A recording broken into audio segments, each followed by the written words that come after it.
जय हिंद एवरीवन। आज की क्लास में हम पढ़ने वाले हैं फिजिकल डिवीजन ऑफ इंडिया। इसमें इंडिया के अलग अलग स्ट्रक्चर के बारे में देखने वाले हैं। वैसे तो इंडिया एक ऐसा देश है जहाँ पर सभी प्रकार के हम स्ट्रक्चर देख सकते हैं। कैसे? जैसे हमारे यहाँ माउंटेन्स भी है तो प्लेन्स भी है, डिजर्ट भी है तो पेनिनसुलर भी है, कोस्टल रीजन भी है। तो ऐसे कर इंडिया में सभी टाइप्स के हम स्ट्रक्चर्स देखते हैं। उसी के बारे में आज हम डिस्कस करने वाले हैं। तो हम पढ़ने वाले हैं physical division of India.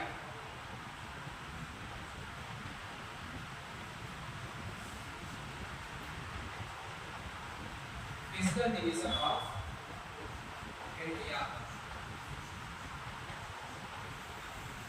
India के स्ट्रक्चर के बेस पे देखिए डिवीजन कैसे करते हैं, इसका कोई आप फिक्स नहीं पैरामीटर देखेंगे, इसके लिए कोई फिक्स नहीं है, बट आप ऐसे डिवाइड कर सकते हो। जैसे अगर हम बात करें इंडिया की, तो इंडिया को देखिए फिजिकल स्ट्रक्चर के बेस पे इंडिया को हम कई पार्ट में डिवाइड कर सकते हैं। सर कैसे? तो देखिए अगर हम यहाँ पे मैं थोड़ा सा बना लेते हैं इंडिया का, अगर बात करें तो अगर इंडिया के ओवरऑल अगर मैप को हम देख रहे हैं तो हमें नॉर्थ साइड में इंडिया का स्ट्रक्चर कुछ और दिखाई देगा, साउथ साइड में इंडिया का स्ट्रक्चर कुछ अलग दिखाई देता है। ठीक है, उस बेस पे हम इंडिया को अलग अलग पार्ट में डिवाइड करते हैं। जैसे अगर हम इंडिया के नॉर्थ साइड में जाएंगे तो नॉर्थ साइड में हमें हिमालय रीजन दिखाई देता है। जैसे ओवरऑल ये वाला एरिया जो है हिमालय रीजन में आता है। ठीक है, देन अगर हम हिमालय रीजन के जस्ट नीचे वाले साइड में आते हैं तो ये वाला जो रीजन है ओवरऑल ये हमें प्लेन वाला रीजन दिखाई देता है। ठीक है, देन इसके नीचे आएंगे तो क्या मिलता है? इसके नीचे हमें पेनिनसुलर प्लेटू वाला रीजन हमें दिखाई देता है। तो ये हो गया। ठीक है, देन इसके बाद से कौन सा रीजन आ जाता है? तो इसके बाद से हमें कोस्टल रीजन दिखाई देता है। आपने ईस्टर्न कोस्ट और वेस्टर्न कोस्ट को भी पढ़ा था इंट्रोडक्शन वाले चैप्टर में। ठीक है, तो इस बेस पे हमें अलग अलग बेस पे क्या है, यहाँ पर हम सबसे ज्यादा हाइट देखते हैं, यहाँ पर हम नॉर्मल हाइट देखते हैं, प्लेन वाला हाइट देखते हैं।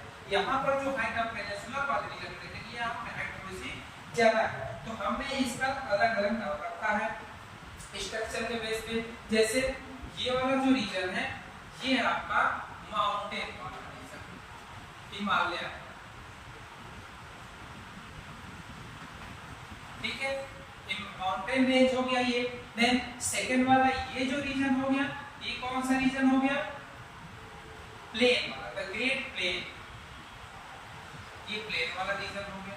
देन थर्ड वाला क्या रीजन है सर? Peninsular plateau.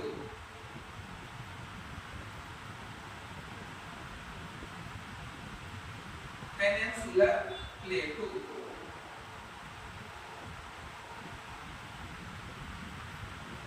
ठीक है, ये हो गया आपका पेनिनसुलर प्लेटू।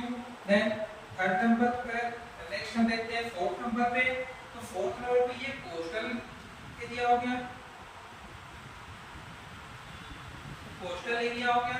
देन एक और एरिया हम आप देख सकते हैं, वो है आपका आइलैंड वाला, जो अरेबियन सी की तरफ भी दिखाई देता है और यहाँ हमें अंडमान निकोबार के मैंने आपको दो यूटी बताया था। ठीक है, तो ये आप मान लीजिए कुछ हमारे आइलैंड वाले रीजन हो गए, इन्हें हम कहेंगे आइलैंड। ठीक है, ये भी आपका आइलैंड हो गया। तो इस तरह से स्ट्रक्चर के बेस पे हम इंडिया को इतने पार्ट में डिवाइड कर सकते हैं। ठीक है, तो ये आप याद रखिएगा। पहला क्या हो जाएगा? माउंटेन वाला रीजन, जिसमें हम हिमालय के बारे में पढ़ते हैं और हम यहाँ पे इंडिया की हाईएस्ट पीक देखते हैं। ठीक है, इंडिया की टॉप की हाईएस्ट पीक आपको इसी रीजन में दिखाई देगा, सेकंड हाईएस्ट पीक इसी रीजन में दिखाई देता है। फिर इसके बाद से ग्रेट प्लेन वाला एरिया देखते हैं, जिसमें हम मेनली इंडिया के जो मेन रिवर्स है, जहां पर हमें सबसे ज्यादा राइस का प्रोडक्शन देखते हैं, व्हीट का प्रोडक्शन देखते हैं, शुगर केन का प्रोडक्शन देखते हैं, वो वाला जो रीजन है हमारा गैंगेटिक प्लेन वाला जो रीजन है वो हो जाता है। ब्रह्मपुत्र जो ड्रेनेज पैटर्न हम देखते हैं वो हो जाता है। इंडस का कुछ रीजन, कुछ इंडस की ट्रिब्यूटरी रिवर्स भी हमें यहाँ दिखाई देती है, सतलज भी हमें दिखाई देता है। तो इस तरह से ये प्लेन वाला रीजन हो जाता है, जो काफी इंपॉर्टेंट होता है। फिर इसके बाद से आते हैं थोड़ी सी इस वाले रीजन में हाइट जो है माउंटेन से कम और प्लेन से थोड़ी सी ज्यादा होती है, जो प्लेटू वाला रीजन हो जाता है।